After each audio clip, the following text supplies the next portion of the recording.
Il y a aujourd'hui 5 millions d'enfants qui souffrent de la guerre, 3 millions d'enfants syriens déscolarisés. Où est l'Europe?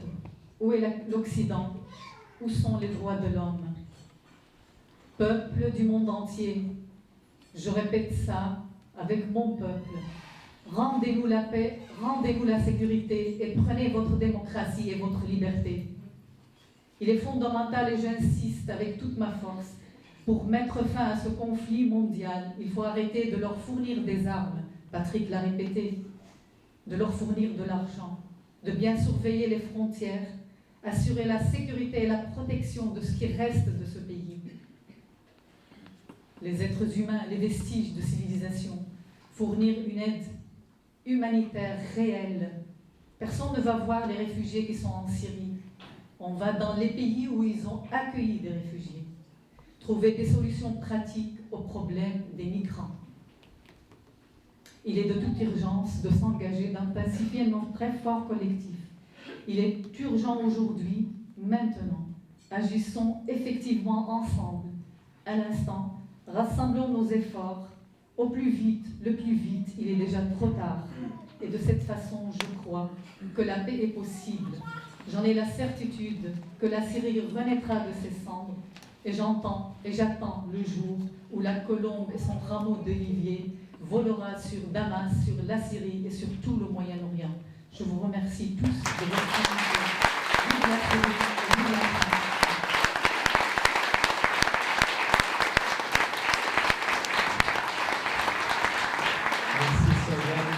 À chaque fois, vous nous prenez par les tripes et vos mots ont leur poids. Je vous remercie. La parole est la pasteur protestante de Saint-Cloud, Madame Agnès von Kirchbach.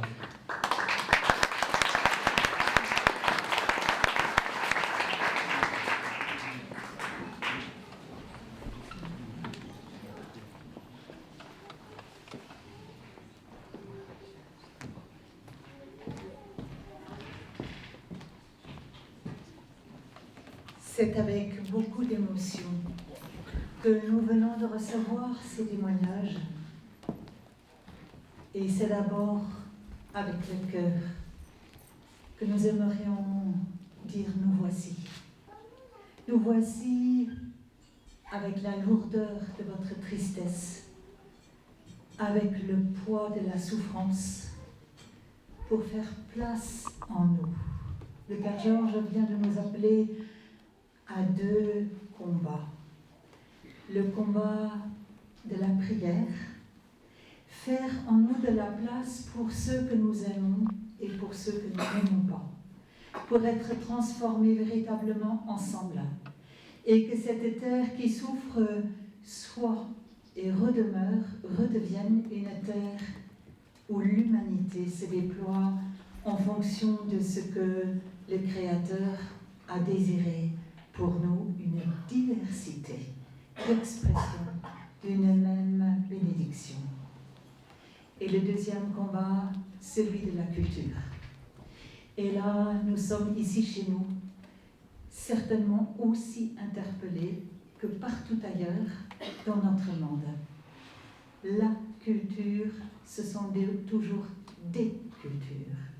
Et c'est toujours un combat pour que dans la culture où je commence mon combat, il y ait de la place pour ceux qui sont autrement dans leur culture et que le respect est un résultat et rarement un point de départ.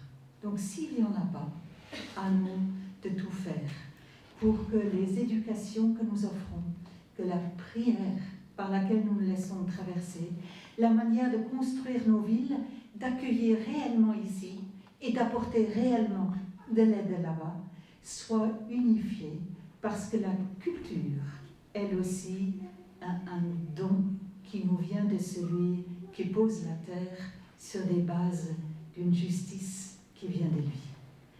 Soyons donc des hommes et des femmes des cultures à construire avec beaucoup de sérieux autour de nous. Et des hommes et des femmes qui sachent faire de la place dans leur prière. Je vous remercie.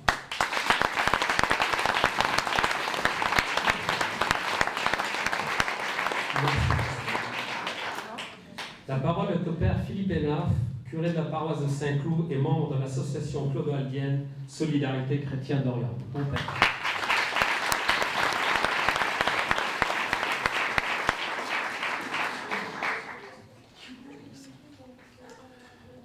Monsieur le maire, merci d'avoir été à l'initiative de cette rencontre ce soir. Si le sort des chrétiens d'Orient se dégrade depuis plusieurs années, nous sommes témoins maintenant d'une accélération d'un mouvement de fond qui souhaite les expulser de leur propre pays. Il y a quelques mois, un théologien orthodoxe, Jean-François Colosimo, a publié un livre qui s'appelle « Des hommes en trop ». Et il parle de la tragédie des chrétiens d'Orient. Et tout est dans ce titre, « Des hommes en trop ». Eh bien, nous ne pouvons pas nous y résoudre. Cela est d'autant plus tragique que les chrétiens d'Orient sont depuis plusieurs siècles les artisans d'un véritable vivre ensemble. Alors les mots vivre ensemble, dans notre culture, c'est assez vague, c'est souvent un slogan cosmétique, incantatoire, on ne sait pas très bien ce que ça veut dire. Mais les chrétiens d'Orient, eux, savent ce que ça veut dire. Fondamentalement, les chrétiens d'Orient sont des hommes de dialogue. Quand on parle avec des Irakiens, des Syriens, très vite, ils vous diront que dans ces pays-là, les chrétiens sont le fameux tiers qui permettent le véritable dialogue. En ce sens, ils sont de véritables modèles pour nous. Parce qu'ici aussi, il faut justement goûter à ce dialogue. Depuis Saint-Louis, la France est la protectrice des chrétiens d'Orient. Et ce rôle particulier de la France explique certainement la mobilisation spontanée de son Église et de sa population face à l'augmentation des persécutions depuis l'été 2014. L'an dernier, en août, j'ai rencontré des prêtres irakiens. J'étais avec le père Le Bouteux et nous avons été saisis par leurs témoignages. Et de retour à Saint-Cloud, j'ai lancé en chair un appel. Si on pouvait faire quelque chose, bien sûr il y a la prière, mais si simplement on pouvait faire aussi quelque chose de pratique. Et cet appel a été entendu par les paroissiens. Et une association, Solidarité chrétienne d'Orient, est née, grâce à deux personnes que je tiens à saluer ce soir, Nathalie Richard et Karine Bailly.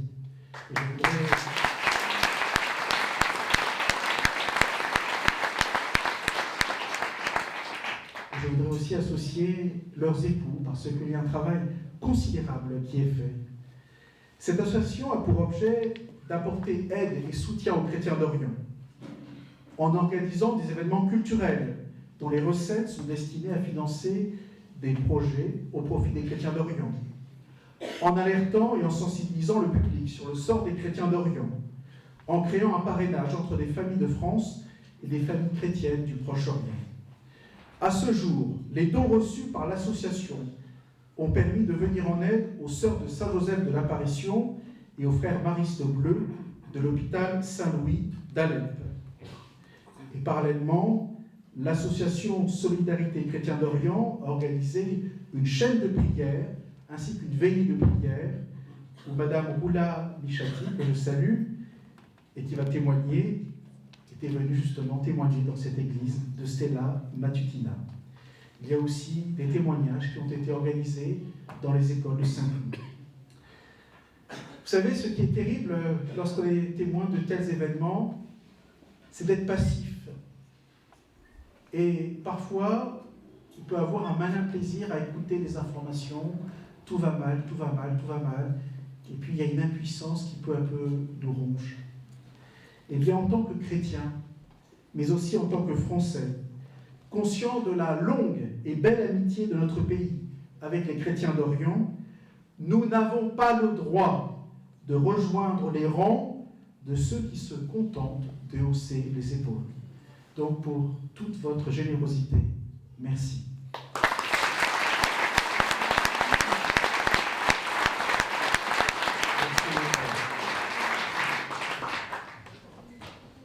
Il est celui qui s'est démené sans ménage afin que les victimes de l'attentat dans la cathédrale de Bagdad puissent se faire soigner en France.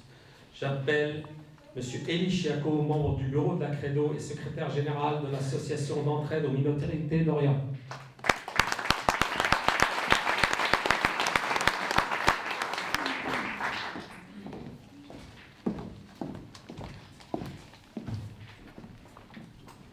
Monsieur le maire, mesdames et messieurs, je vous remercie d'être si nombreux aujourd'hui pour soutenir la cause des chrétiens d'Orient, victimes aujourd'hui des terroristes de l'État islamique Daesh. Dans mon pays, l'Irak, la moitié des chrétiens qui y sont restés vivent dans l'exode, certains dans les camps de réfugiés et les autres dans les églises, les écoles, loin de chez eux, depuis le mois de juillet dernier. Les autres chrétiens qui vivent aujourd'hui à Bagdad ou dans les autres villes de l'Irak, même au Kurdistan, sont traités comme des citoyens de deuxième classe. Leur premier désir, c'est de retourner chez eux, dans leur village aujourd'hui occupé par Daesh, et de vivre pleinement leur citoyenneté dans le pays dont ils sont les autochtones. Je remercie la France pour l'accueil réservé aux chrétiens et aux yézidis réfugiés au nord d'Irak, en vous rappelant que les chrétiens ils ont tout laissé derrière eux pour ne pas trahir leur foi chrétienne. Je remercie aussi des centaines de familles françaises qui hébergent provisoirement les familles chrétiennes d'Irak afin d'obtenir l'asile en France. Sachant que mon association, l'association d'entraide aux minorités d'Orient, qui est membre de la Credo, détient une liste des familles désirant de bénéficier d'asile en France, en attendant qu'un jour, la coalition internationale contre Daesh puisse libérer leur village et retourner chez eux. Merci à vous.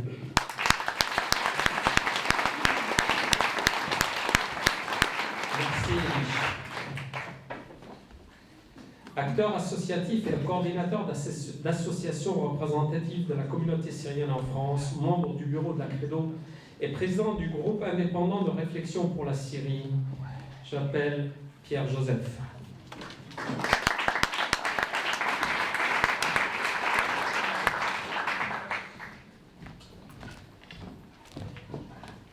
Bonsoir, monsieur le maire. Merci à tous de votre soutien. On a parlé des problèmes du Moyen-Orient. Je voudrais parler un peu de la particularité de la situation syrienne. La Syrie, qu'on parle d'une minorité chrétienne, et qu'en vérité, c'est environ 2 millions de personnes. 2 millions de personnes, on ne peut pas les considérer comme une minorité, d'autant plus qu'ils sont les acteurs principaux dans ces pays depuis le 1er siècle après Jésus-Christ. La Syrie est menacée aujourd'hui, après tout ce qui s'est passé en Irak et en Palestine. Si la Syrie sera vidée de ses chrétiens, sans aucun doute, le Liban le suivra.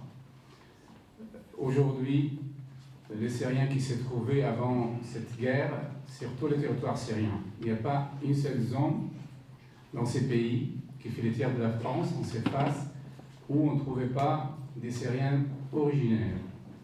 Donc aujourd'hui, 2 tiers de cette terre est vidée totalement de ces chrétiens. Tous les spécialistes disent aucun espoir que ces gens reviennent là-bas.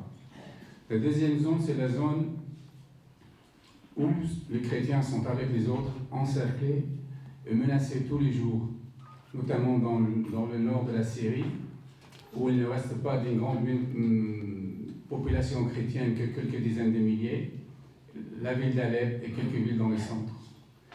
La troisième zone, c'est la zone côtière, où tout le monde s'est réfugié, y compris les chrétiens. Il y a encore quelques mois, les spécialistes disent qu'ils sont protégés. Aujourd'hui, on sait très bien qu'ils ne sont plus protégés. Il y a une menace de guerre, mais surtout, ce grand rassemblement de chrétiens sur la côte syrienne constitue une menace. Les autres ne supporteront plus. C'est un mélange qui est aggravé par la crise économique. Vous savez, la Syrie est sous embargo depuis la guerre. qui a commencé à 4 ans, donc la souffrance est majeure, le Sararga a parlé de ça. Vous imaginez dans quelle situation ils sont. Je ne voudrais pas vous demander de parler d'aide matérielle. Ce que je souhaite avec mes collègues, c'est de parler des Proche-Orient, comme un pays, comme un peuple, et parler des chrétiens parce que la menace des chrétiens constitue une menace à toutes les autres communautés, même les majorités sunnites. Elle est menacée si les chrétiens partent. Mes amis qui sont là-bas, qui sont musulmans ou qui sont sunnites, me disent si les chrétiens partent, nous ne resterons pas. Donc si l'Europe va accueillir tous les chrétiens d'Orient, c'est plusieurs millions, dizaines de millions, de vingtaines de millions si on compte avec l'Égypte, il y aura encore plusieurs millions de modérés, des gens qui ne veulent pas rester avec Daesh, et ça pousse à réfléchir. Donc, s'il vous plaît, parlez de la Syrie, interrogez vos parlementaires, regardez un peu sur ce qui se passe sur le net et des forums, échangez, écrivez. C'est ça qui va pousser le puissant à changer leur stratégie. Merci. Merci, Dr. Pierre. Son mouvement milite pour le rétablissement entier du rôle politique des chrétiens du Liban. Il est trésorier de la Credo et président du Rassemblement pour le Liban en France, le mouvement politique du général Michel Aoun. J'appelle le docteur Antoine Chédid.